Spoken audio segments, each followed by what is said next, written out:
5,000 টাকা দিয়ে কি শপিং হয় নাকি? এখানে আমার বন্ধু বান্ধব 30-40 হাজার টাকা নিয়ে শপিং করে।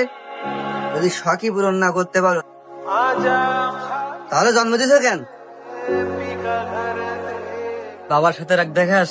আমার তো বাবাই নেই, আমি কার সাথে রাগ দেখাবো? আমার বাপেরা আমি ছোট থেকে দেখতেছি, ঈদে আমাদের সবাই নতুন কাপড় কিনে দেয়, কিন্তু নিজে কখনো নতুন কাপড় পরে না। এমনকি আমার মারেও দেখছি নতুন কাপড় পরতে, কিন্তু আমার বাবারে কখনো দেখিনি ঈদে নতুন কাপড় পরতে।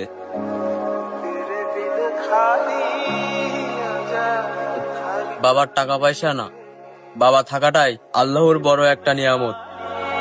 বাবা আছে তো এই জন্য বাবার মূল্যটা বুঝতেছস না। যেদিন বাবা নামক বটগাছটা থাকবে না সেই দিন ঠিকই বুঝতে পারবি। ওরা তো ভুল বলে নাই আজ অব্দি।